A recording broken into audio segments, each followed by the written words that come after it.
تحریک کی رعایت بیان کر لیں. حضور والا کا استقبال نعرے تکبیر اور نعرے رسالت کے شعبے کر دیا جائے. بلند آواز سے نعرے کا جواب دے. نعرے تکبیر، نعرے رسالت، ذکر شہدائے کربلا، ذکر شہدائے کربلا. لبیک یا حسین، لبیک یا حسین، لبیک یا حسین. نعرے حیدری، نعرے حیدری، نعرے حیدری. فیضان اہل بیت، فیضان اہل بیت. نعرے تکبیر، نعرے رسالت.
والصلاة والسلام على من كان نبيا وآدم بين الماء والطين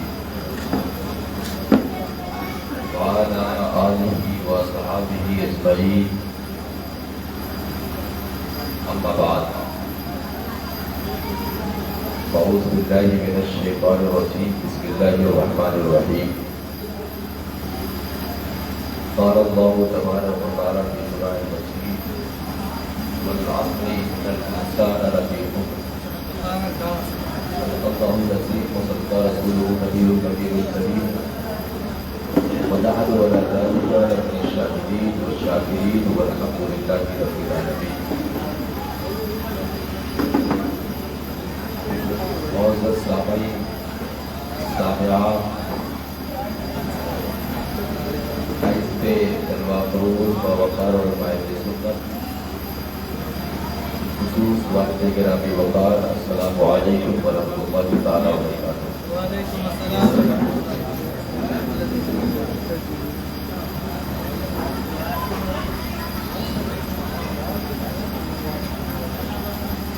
من علینا ربنا اذ بعث محمدا ایدہ بایدیہ ایدنا باحمد ارسلہ مبشرا ارسلہ ممجدا صلوا علیہ دائما صلوا علیہ سرمدا. پڑھیے اللہم صلی علی سیدنا مولانا محمد وسلم. سلام و سلام علیک یا رسول اللہ صلی اللہ تعالی علیہ وسلم. ایک بار اور آل رسول کی بارگاہ میں درود پاک کا نذرانہ پیش کریں. پڑھیں اللہم صلی علی سیدنا جد الحسن والحسین وعلی آل سیدنا جد الحسن والحسین. نادے علی مظہر العجائب تجدہ اولا لک فی النوائب کل حق و غم سینجلی بعظمتک یا اللہ بنبوتک یا محمد بولایتک یا علی یا علی یا علی.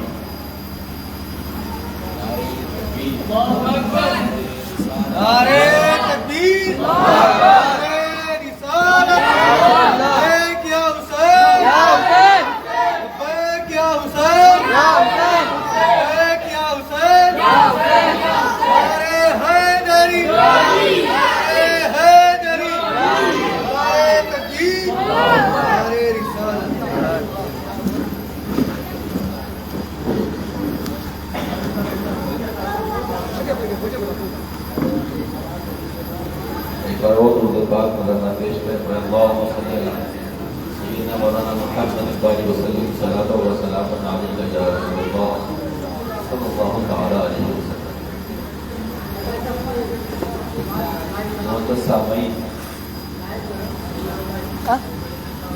آج محرم الحرام کی نویں شب ہے، اور جیسا کہ آپ جانتے ہیں خانواد رسول اللہ اللہ معلّہ ہے، اور آپ پر جلسے کی دانا پانی سفر میرے برات پر پہرا ہے، لوگ بھوکے ہیں، لوگ پیاسے ہیں۔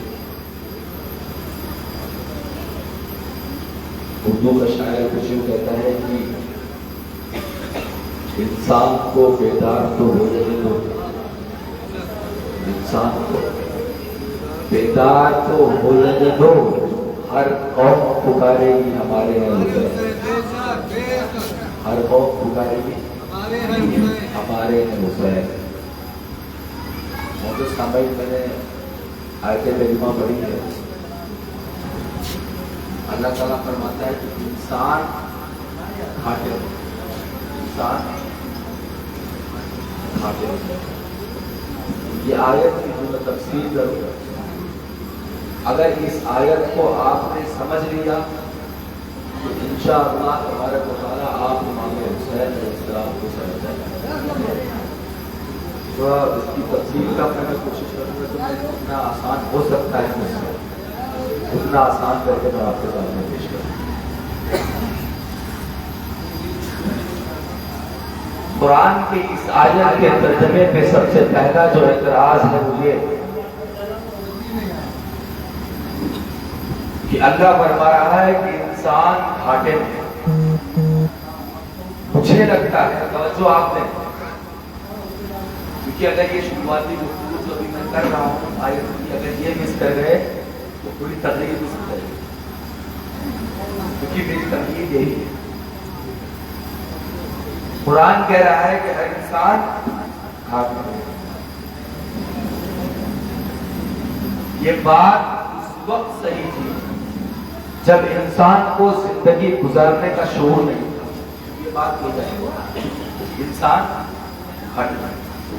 یہ بات اس وقت صحیح ہو سکتی تھی جب انسان پہاڑوں میں بسے رہتا تھا، یہ بات اس وقت صحیح ہو سکتی تھی جب انسان جنگلوں میں زندگیاں گزار رہا تھا، یہ بات اس وقت صحیح تھی جب انسان پتے کھا کر زندگیاں گزار رہا تھا، یہ بات اس وقت صحیح ہوتی جب انسان کپڑے کی جگہ پتے پہنتا تھا، جب اس کو زندگی گزارنے کا شعور نہیں تھا، طریقہ نہیں تھا، ذرائع نہیں تھا، تب یہ بات کہی جاتی۔ لیکن قربان جاؤ قرآن کی اس آیت پر، قربان جاؤ قرآن کی اس آیت پر۔ قرآن کہہ رہا ہے کہ ہر انسان گھاٹے میں، لیکن سوال ہے کہ انسان گھاٹے میں کیسے؟ بظاہر ہم دیکھ رہے ہیں کہ انسان ہواؤں میں پرواز کر رہا ہے، قرآن کہہ رہا ہے گھاٹے میں۔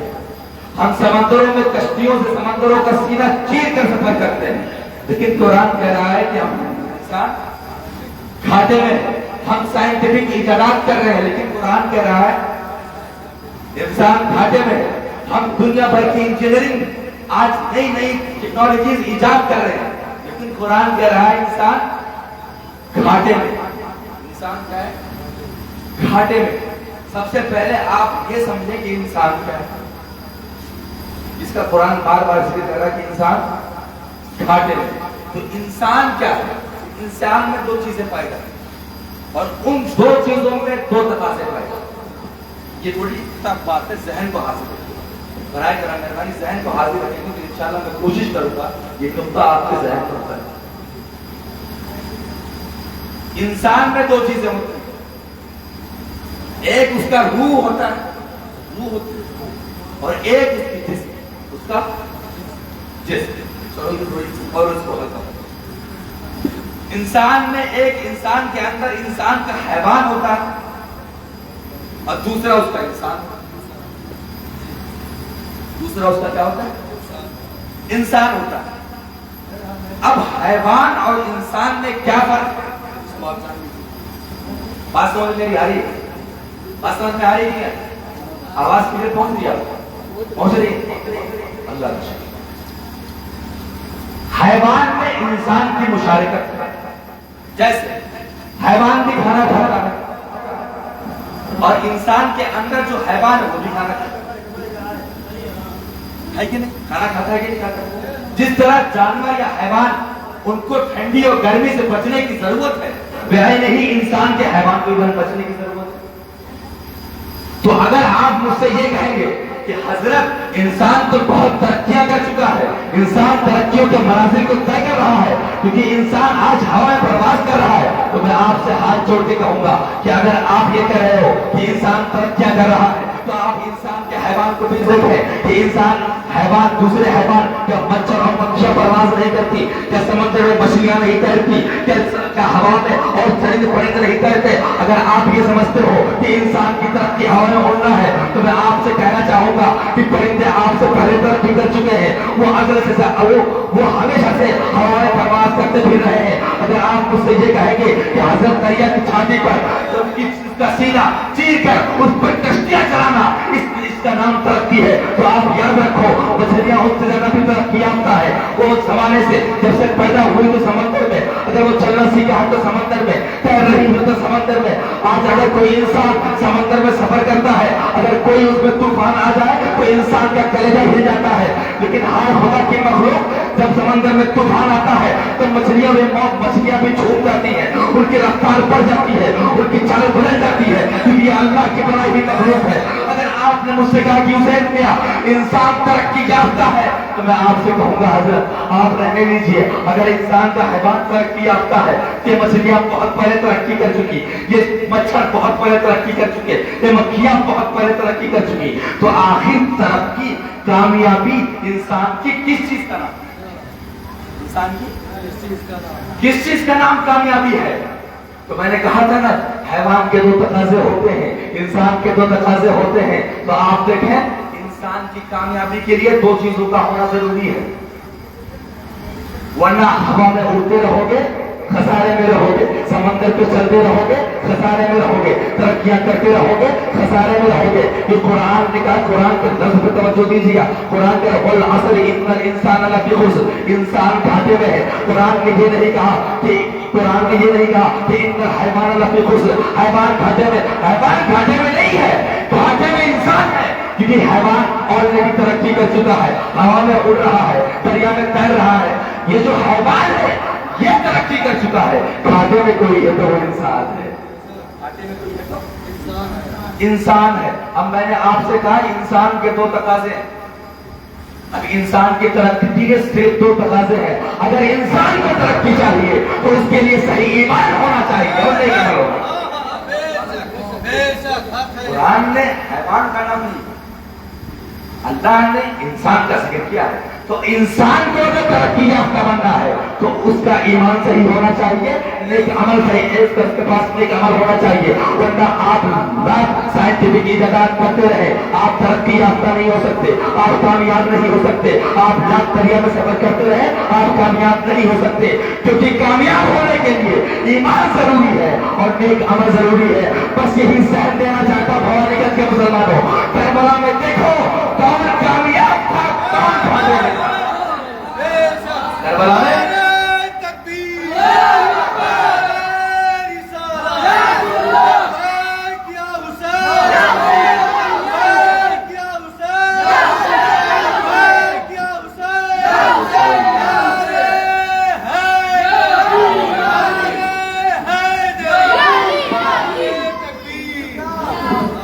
इस्लाम एक ऐसा मजहब है जिसमें पैसों से इंसान की कामयाबी नहीं है, टेक्नोलॉजी से इस्लाम की कामयाबी नहीं है। इस्लाम ये नहीं देखता कि भूखा कौन है, इस्लाम ये नहीं देखता कि प्यासा कौन है, इस्लाम ये नहीं देखता कि शिकमशेर कौन है, क्योंकि इंसान शिकमशेर रह के भी नाकामयाब हो सकता है। ये इस्लाम का उसूल है, इस्लाम का ज़ाब्ता है। क्योंकि अगर पैसे वालों को कुरान ने कामयाब कर दिया होता तो हमारे भूखे शिकायत करते कि अल्लाह तूने हमारे साथ नाइंसाफी की है, तूने तो कहा है कि जो टेक्नोलॉजी में आगे हो वो कामयाब हो।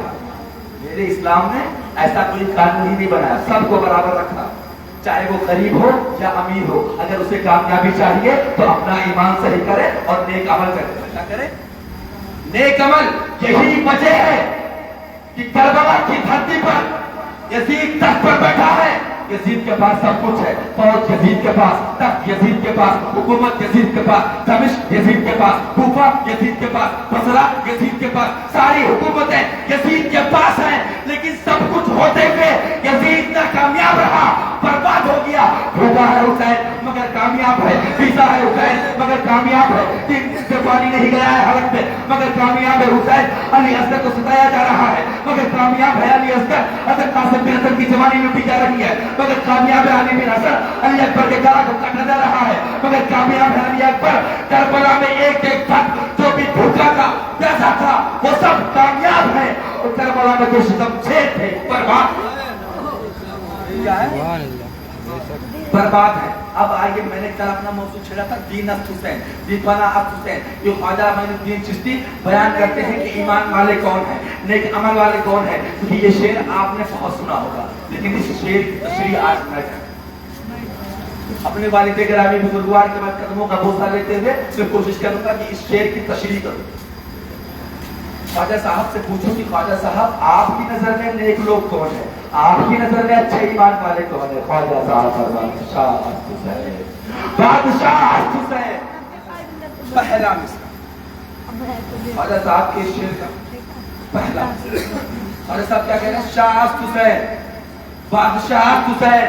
मैं ख्वाजा साहब से हाथ जोड़ के पूछता हूँ, ख्वाजा साहब आप मुझे बताइए कि कौन सा तख्त हुसैन के पास है, कौन सी गाया हुसैन के पास है, कौन सा हुकूमत, कौन सी हुकूमत हुसैन के पास है। लोग हुसैन के पास नहीं है, तीर-ओ-तरकश हुसैन के पास नहीं है, लश्कर जज्जार हुसैन के पास नहीं है, भूखा है हुसैन। लेकिन तब भी कह रहे हैं शाह अस्त हुसैन, बादशाह अस्त हुसैन। इमाम हुसैन के सामने उनके बच्चों की गर्दनें काटी जा रही है, फिर भी ख्वाजा कह रहे हैं शाह अस्त हुसैन, बादशाह अस्त हुसैन।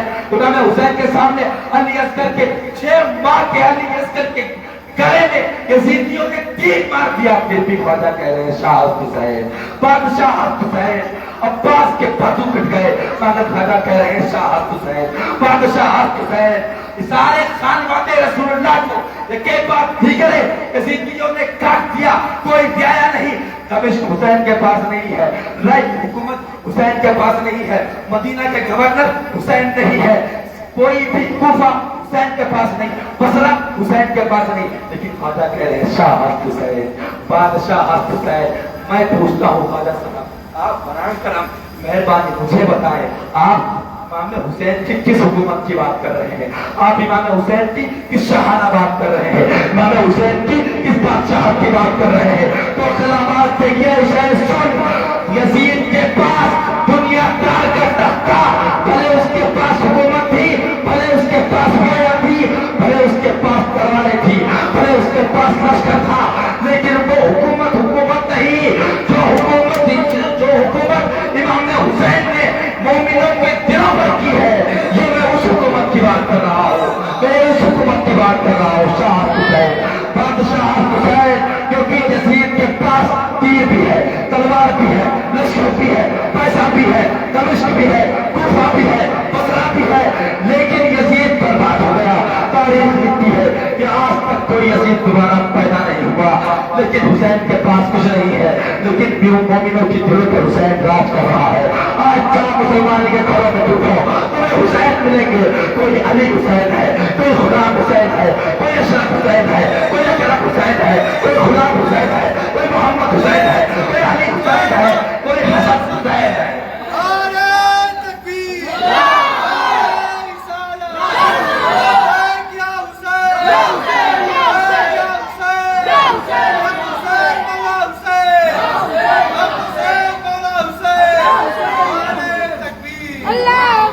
साहब इमाम हुसैन अलैहिस्सलाम की इस बादशाहत का जिक्र कर रहे हैं, शाह अस्त हुसैन, बादशाह अस्त हुसैन।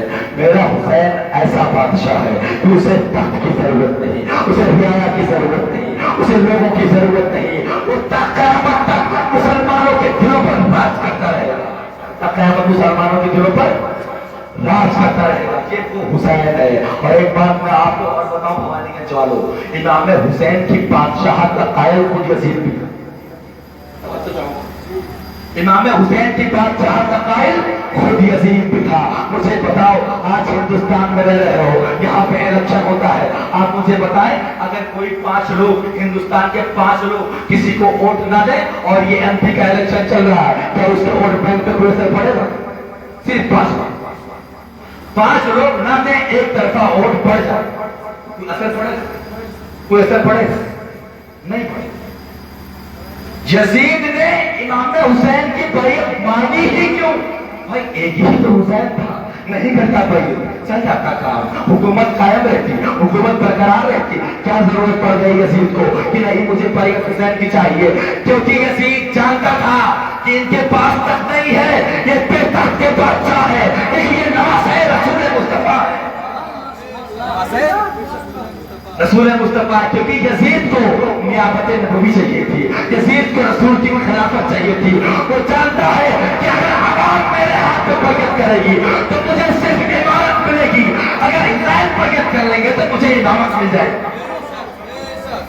अगर हुसैन बैयत कर लेंगे तो मुझे इमामत मिल जाएगी। इस इमामत के लालच में उसने इमाम हुसैन पर मदीना की गलियां तक कर दी। इमाम हुसैन की इमामत चाहिए, इमामत तलब करी। अच्छा एक बात यहाँ पे मैं इमाम हुसैन अलैहिस्सलाम से पूछता हूँ कि आया आका मौला, आपकी अजमत पर मेरे माँ बाप कुर्बान, आप दे देते गर्दन बचा ले?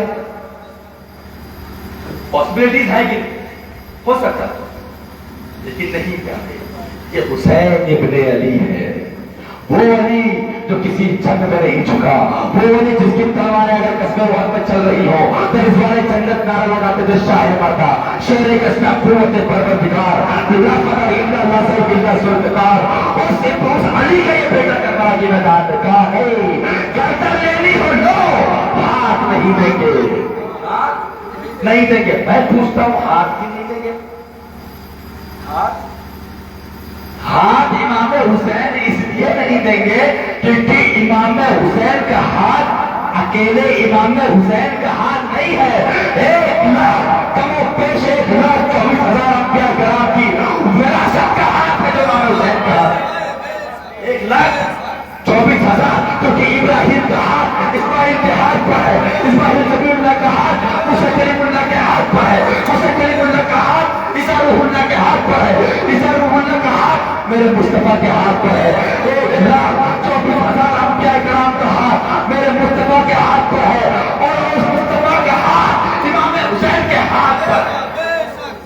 अगर इमाम हुसैन ने अपना हाथ दे दिया होता यजीद के हाथ पर तो भवानी गंज से मुसलमानों याद रखो, तारीख ये लिखती कि इमाम हुसैन ने कहा अपना हाथ नहीं दिया बल्कि 1,24,000 रुपया, 1,24,000 अंबिया किराम का हाथ मेरे हाथ पर दे दिया। इसलिए इमाम हुसैन ने कहा नहीं, हाथ नहीं देंगे, ये बात है, वलीद के हाथ में नहीं जा सकता, वलीद के हाथ में नहीं जा सकता। मैं आपको अब ख्वाजा साहब का शाह हुसैन, बादशाह हुसैन समझ में आ गया पहले से, तो उसी की तशरीह कर रहा हूं, उसी की तशरीह चल रही। आगे ख्वाजा साहब फरमाते हैं दीन अस्त हुसैन, दीन बना अस्त हुसैन। मैंने दीन अस्त का मौजूद कल बयान कर दिया, याद है आप लोगों को? याद है कल जो मैंने मौजूद बयान किया दीन अस्त हुसैन, ये मौजूद कल मैंने बयान कर दिया था। मैं आज बयान करना जरूरी नहीं समझता। मैं बना है दीन अस्त हुसैन, दीन बना अस्त हुसैन। हुसैन आप दीन की पनाह कैसे है? तो तारीख बता रही है कि जब दीन के जिस्म का मुजस्समा इस हुकूमत ने चाहा कि इस मुजस्समे के एक एक खून के पुर को निचोड़ लिया जाए, उस वक्त दीन चारों तरफ देख रहा था, कोई तो हो मेरी मदद को आए, कोई तो हो मेरी नसरत को आए। उस वक्त पूरे धरती पर इस आसमान के नीचे इस जमीन के ऊपर एक शख्सियत थी जिसने लब्बैक कहा था, उस शख्स का नाम इमाम हुसैन। ऐ दीन हम तुम्हें बचाएंगे, ऐ दीन हम तुम्हें बना देंगे, ऐ दीन अगर तेरे अंदर प्रेम की कमी हो गई है तो खून अब हुसैन अपने खून से तेरे शरीर को सींचेगा, लेकिन हम पीछे नहीं है। अब एक बात और बताएं मुझे, तवज्जो इधर दे, तवज्जो इधर दे, बराए कर। अब बस بس آخری بات جان کر کے میں گزر کر آخری بات توجہ دے کر ارے میرے بھائی کربلا میں امام حسین پیاسے بیٹھے ہیں کھانا پانی بند ہے کم سے کم غم حسین میں یاد کرو یہ قطرہ پیاسا لے کر کیسے پیاسا رہا ہوگا میرا حسین کیسے پیاسے رہے ہوں گے علی اصغر کیسے پیاسے رہے ہوں گے قاسم بن حسن کیسے پیاسے رہے ہوں گے علی اکبر وہ لوگ ہیں تو جب دین نے آواز دی کہ اس حکومت نے دین کو بدلنا چاہا اس حکومت نے دین کے خون کو چوس لیا ہے کہ حکومت قرآن کو بدلنا چاہ رہی ہے حلال کو حرام کرنا چاہ رہی ہے حرام کو حلال کرنا چاہ رہی ہے قرآن کے آیتوں کو بدلنا چاہ رہی ہے شریعت مصطفیٰ کے ساتھ کھلواڑ کرنا چاہ رہی ہے کوئی تو میرے آگے آؤ کوئی تو ہمیں بچانے کے لیے آؤ کوئی تو مجھے پڑھا اس وقت اگر کسی نے دین کو پناہ دی تھی تو اس شخصیت کا نام امام حسین شخصیت کا نام امام حسین نے کہا میں بچاؤں گا تمہیں میں پناہ دوں گا تمہیں کیونکہ اس دھرتی پر ایک ہی شخصیت تھی جو رسول کے نواسے امام حسین علیہ السلام تھے اب آپ غور کریں کہ اسلام جو دین کا خون ہے دین کا جب کوئی بیمار ہوتا ہے آخری بات مجھے لگ رہا ہے آپ پہنچے ہوئے آخری بات جب کوئی بیمار ہوتا ہے کسی کو بلڈ کی ضرورت پڑتی ہے کسی بھی گروپ کا بلڈ دے دیتے ہیں ڈاکٹر لوگ بیٹھے بتائیں کسی بھی گروپ کا بلڈ چڑھا دیتے ہیں آپ نہیں آپ پہلے بلڈ ٹیسٹ کریں گے کہ آخر اس کے اندر بلڈ کس گروپ کا خون کس کیٹیگری کا اس کے بعد اس میں خون چڑھا آئے ہے اب یہ پتا کرو کہ دین میں کس کا خون تھا تو تاریخ بتاتی ہے کہ رسول کائنات وما ارسلناک الا رحمۃ للعالمین وما ارسلناک شاہدا مبشرا ونذیرا یا کہیں یاسین کہیں کہا اس مصطفیٰ کائنات کا خون ہے اس دین میں اگر اس دین کو آج خون کی ضرورت پڑی ہے تو اس کا خون کسی ایسے شخص کا ہو جس کا خون مصطفیٰ کے خون سے ملتا ہو کیونکہ دوسرا خون اگر ڈال دیں گے اس میں تو ریئیکشن کرتا ہے کیونکہ جو بلڈ جس گروپ کا ہے خون بھی اسی گروپ کا چاہیے تو اس دھرتی پر ایک ہی شخصیت ہے جو اس بلڈ گروپ کا ہے جو رسول کائنات کے بلڈ گروپ کا ہے اس شخصیت کا نام حسین علیہ السلام کی ذات ہے وہ حسین علیہ السلام وہ دیکھو جا رہے ہیں کربلا اسی دین کو خون دینے کے لیے تو میں نے آیت پڑھی والعصر ان الانسان لفی خسر قسم ہے زمانے کی کہ ہر انسان کھاتے ہوئے ہے لہذا اگر آپ چاہتے ہیں کہ آپ کا ایمان سلامت ہو آپ کا عمل نیک ہو تو آپ کے لیے ضروری ہے کہ آپ حسین سے محبت کریں آپ آل حسین سے محبت کریں آپ عباس سلام سے محبت کریں آپ قاسم بن حسن سے محبت کریں آپ علی اکبر سے محبت کریں آپ زینب سے محبت کریں آپ سبیرہ سے محبت کریں آپ زین العابدین سے محبت کریں آپ امام باقر سے محبت کریں آپ امام جعفر سے محبت کریں آپ امام علی تقی سے محبت کریں آپ امام علی تقی سے محبت کریں آپ امام مہدی سے محبت کریں آپ امام جعفر صادق سے محبت کریں میری بات سمجھ میں آ گیا آپ کو ہاں بات سمجھ میں آئی تو آ رہا ہے وہ آپ کو دعویٰ الحمدللہ رب العالمین